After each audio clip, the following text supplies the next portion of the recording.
Prezados alunos do segundo ano do curso de Física, né, do ensino médio. Então, meu nome é Hugo, sejam todos muito bem-vindos para mais uma aula de Física aqui, onde o nosso tema de hoje é termodinâmica. Entretanto, antes de começar a aula, deixa eu fazer uns agradecimentos.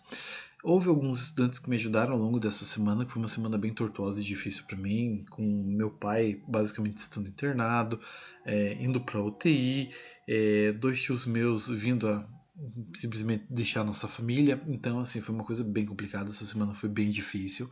Quando você lida, por exemplo, com o fator hospital e pessoas que se vão, que você sabe que nunca mais vão voltar, é uma coisa bem difícil. Tanto que eu queria ter gravado essa aula para vocês já há alguns dias e simplesmente eu não consegui fazer isso. Eu não conseguia ter. Simplesmente ficar parado na frente do computador, eu só estava agoniado com as situações que estavam acontecendo. Então, devido a essas circunstâncias, eu peço desculpa a vocês e agradeço também a atenção de todos ali que conseguiram dar um suporte. Por mais que tenham sido palavras simples, mas já ajudaram. E o meu muito obrigado, ok? Bom, feito isso, então agora eu consegui me restabelecer, pelo menos um pouco, né? Então consigo estar trazendo conteúdo para vocês ao longo dessa semana. Vimos ao longo da semana passada o conteúdo da quantidade de calor, hoje eu venho com um complemento, e com essa aula encerramos essa parte de calor, termodinâmica, e daí a partir da próxima aula, para quem está acompanhando as aulas do estado, inclusive para o segundo ano sou eu que estou lecionando, então a gente já começa a entrar no conceito da óptica, então já vai ficar o conteúdo um pouco mais casado, vai ficar mais prático para vocês acompanharem, ok? É que assim eu gosto de estar trabalhando com um pouco mais de detalhes e ênfase nessa etapa aqui do segundo ano, e assim eu achei que faltou um pouco de complemento dessa parte, então por isso que eu quis vir dando essa reforçada com vocês. As atividades de vocês dessa semana, que eu acabei encaminhando, já estão postadas, correspondem ao conteúdo dessa aula e da aula anterior, certo? Então, na dúvida, verifique as duas aulas e assistam ambas antes de realizar as atividades, assim, é a dica que eu dou para vocês, ok? Então vamos lá. Bom, termodinâmica é dividido em algumas leis ali, então, mas vamos pegar e quebrar a palavra. Termo indica temperatura, dinâmica indica movimento, ou seja, tenho temperatura em movimento, temperatura em trânsito. Esse é o conceito da termodinâmica. Temos a lei zero, que assim foi postulada a primeira, a segunda, depois foi averiguada essa que é mais fundamental. Para não fazer o novo deslocamento, então trabalharam com essa, colocando como lei zero, certo? É a única vez na física que isso acontece. Então ele fala ali, a lei zero da termodinâmica afirma que dois corpos A e B que estejam separados entram em equilíbrio com o terceiro corpo C. Então, o que isso quer dizer? Quando a gente tem dois objetos, uma coisa que está muito quente e uma coisa que está muito fria, quando você mistura ele vai entrar em equilíbrio térmico. E isso é o caso do café com leite que vimos na aula passada. Aí se eu não misturar, a gente pode deixar numa caixa térmica um leite bem gelado com um café bem quente, que deixando ali, sei lá, 2, 3 horas nesse ambiente que não tem influência externa, você consegue perceber que obterão a mesma temperatura no final, certo? Entretanto, o que acontece? A gente acaba trabalhando por escalas de temperatura, onde a gente padroniza que vai ser igual. As comuns, Celsius, Fahrenheit, Kelvin, trouxe outras para vocês. Helmholtz, Rankine, Newton, Leyden e tem outras ali para vocês estarem trabalhando. Mas as três primeiras são as mais comuns. As outras são espalhadas ali em países como a Oceania, também a África e também a Europa, certo? Então, depende muito da forma que você vai estar trabalhando e da localidade que você vai ter. Mas você consegue estar trabalhando com esse conceito também dentro da parte da termodinâmica, que a gente está trabalhando tudo com temperatura, de certa forma. Então, o que acontece? Temos a ideia também da primeira lei da termodinâmica, que falei que é uma versão da lei da conservação de energia, também conhecido como princípio de Joule, e esse postulado admite que diversas formas de trabalho podem ser convertidas umas nas outras, elucidando que a energia total transferida para um sistema é igual à variação da sua energia interna, ou seja, em todo o processo natural a energia do universo se conserva, sendo que a energia do sistema, quando isolado, é constante. Tá, mas o que isso quer dizer no final das contas? A gente vai estar trabalhando com uma coisa que é situada apenas naquele ambiente, a gente vai excluir situações externas, tá? Se eu estou trabalhando com a ideia de esse copo com água, esse é o meu universo, é por intermédio disso que eu tenho que estar analisando. É só coisas que estão envolvidas aqui que eu posso pegar como referência. Ah, mas fora dali eu posso pegar? Não, é só dali, certo? Então, o que a gente vai ter aqui? Três elementos. Q, que é a quantidade de calor, W, que é a representação de trabalho, e ΔU, que é a variação da energia interna. Esses três quesitos que temos ali. Então, vamos pegar alguns exercícios para a gente estar trabalhando com isso. Bom, primeiro ali, uma quantidade de calor de 200 calorias é inserida em um sistema. Ó, quantidade começa com que letra? Q. Então fica uma informação aí.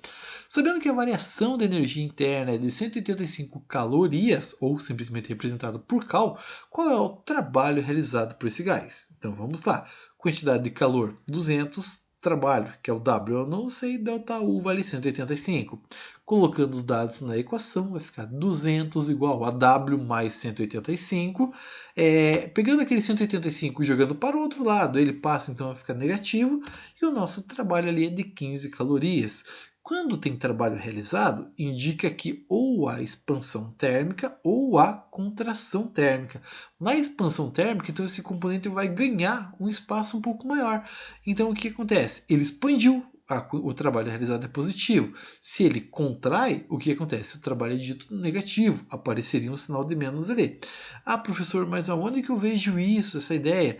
Imagina que você pega uma bexiga, você deixa ela mais ou menos cheia. E assim, você aproxima do fogo. O que vai acontecer? Mas você não deixa tão perto assim para ela estourar. Mas você vai perceber que ela vai ganhar um pouco mais de volume, e dependendo do tempo que você deixar, ela vai estourar. Mas se você for pegar essa mesma bexiga e colocar no congelador da sua casa, você vai perceber que ela vai murchar. Ah, mas por que isso vai acontecer? Porque está perdendo calor para o ambiente. E o que acontece com o volume acaba reduzindo. Então, esse é o conceito. Beleza? Então, olha ali. Questão 2. Olha o que temos ali. Ó. Uma energia interna de 300 joules realiza um trabalho de 20 joules. Qual é a quantidade de calor? Então temos ali, quantidade de calor eu não sei, trabalho realizado é 200 joules, variação de energia interna 300 joules.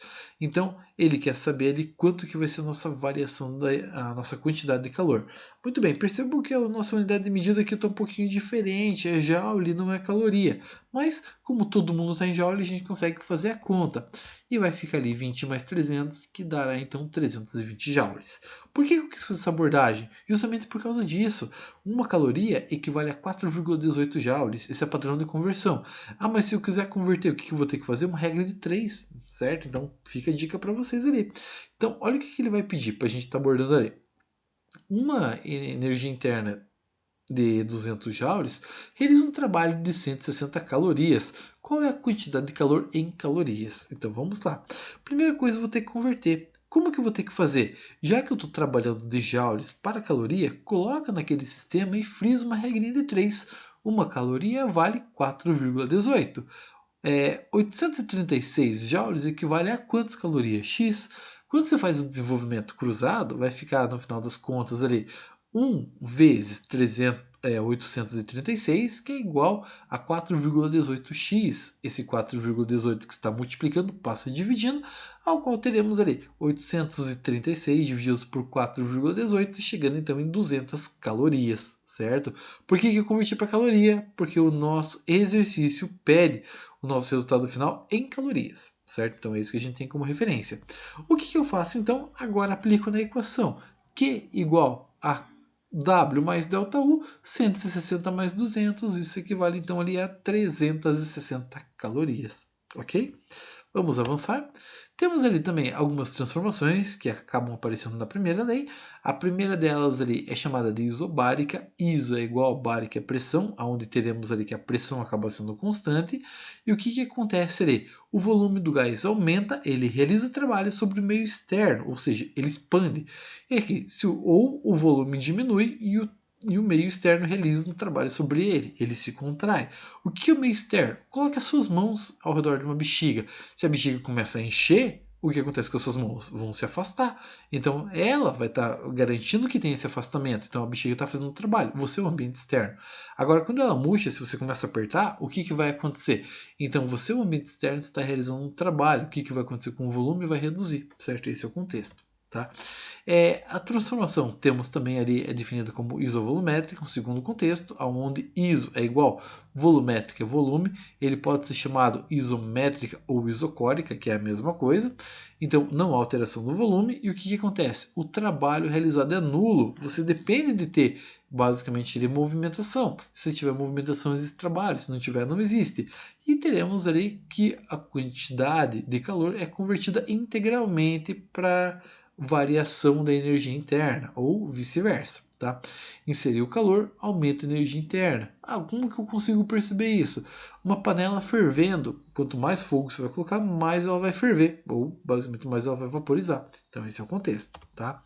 Já uma transformação isotérmica, a temperatura é constante.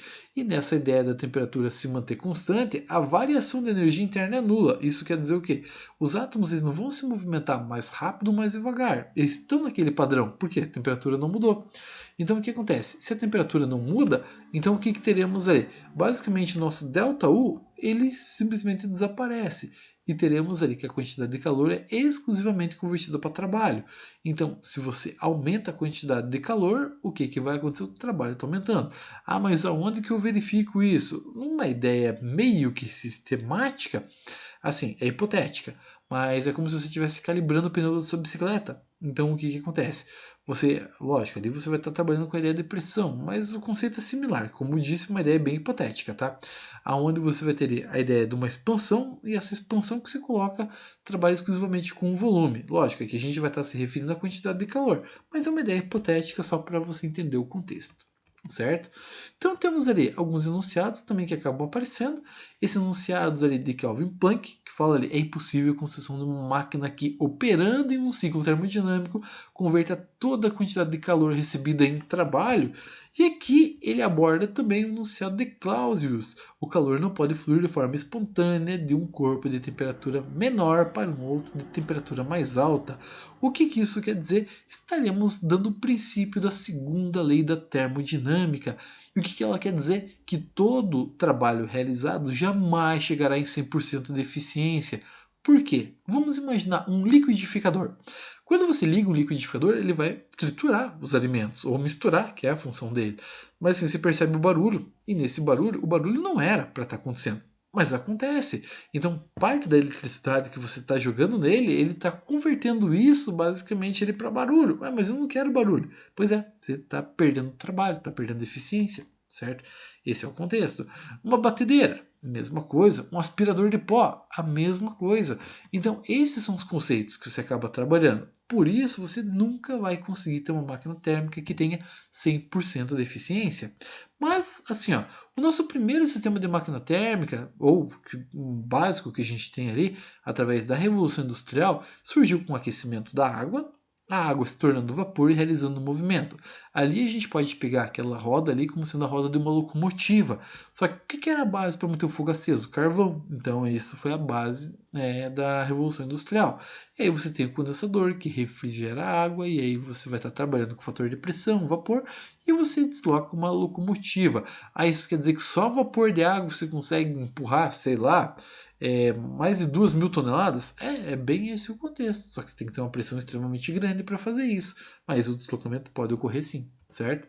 Então, assim, ó, o que eu quero trazer para vocês é essa ideia do rendimento, que ele é representado por 1 menos a fonte fria divididos pela fonte quente. E o que acontece? Essas fontes, ou elas têm que estar sendo representadas em calorias ou em Kelvin. Ah, mas eu posso trabalhar em graus Celsius? Não, precisa converter para Kelvin. Posso trabalhar em Joule? Não, converte para calorias, certo? Então esse é o contexto ali. Então, olha o que temos ali como referência, ó. Uma máquina térmica opera com a sua fonte quente a uma temperatura de 200 graus Celsius e a sua fonte fria a 50 graus Celsius. Qual é o rendimento dessa máquina? Então vamos lá. Primeiro convertendo para Kelvin. Teremos ali 200 mais 273, que é igual a 473 Kelvin. Depois, 50 mais 273 é igual a 323 Kelvin. F, que representa a fonte quente, FF, fonte fria, certo? Tendo isso, o que fazemos? Aplicamos a nossa equação. Vai ficar ali 1 menos 323 divididos por 463, e isso vai dar um número, e vamos usar 4 casas após a vírgula, que vai dar 0,6828. Eu tenho que fazer 1 menos esse componente, e ao fazer 1 menos esse constituinte, teremos aí então 0,3171 fazendo essa conta, certo? Então, ao efetuarmos esse sistema de cálculo, o que vamos ter como referência para estarmos trabalhando ali? Aliás, 0,3172 que teremos ali. Para multiplicar por 100%, então teremos ali um rendimento acima de 31%. Baixo, se for caracterizarmos como correspondentes atuais, certo? Bom, vamos ver o que mais a gente consegue estar trabalhando dentro desse contexto.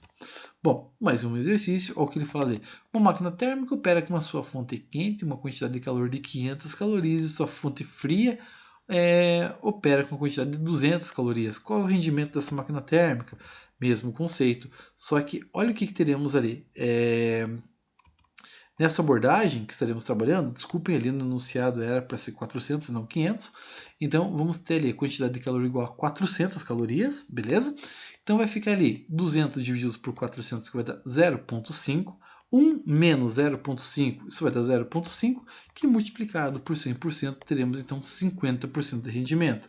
Então, só um detalhe aqui, pessoal, aqui não é 500, é 400, beleza? Então, só se ressalva aqui nessa errata aqui no meio do caminho, ok?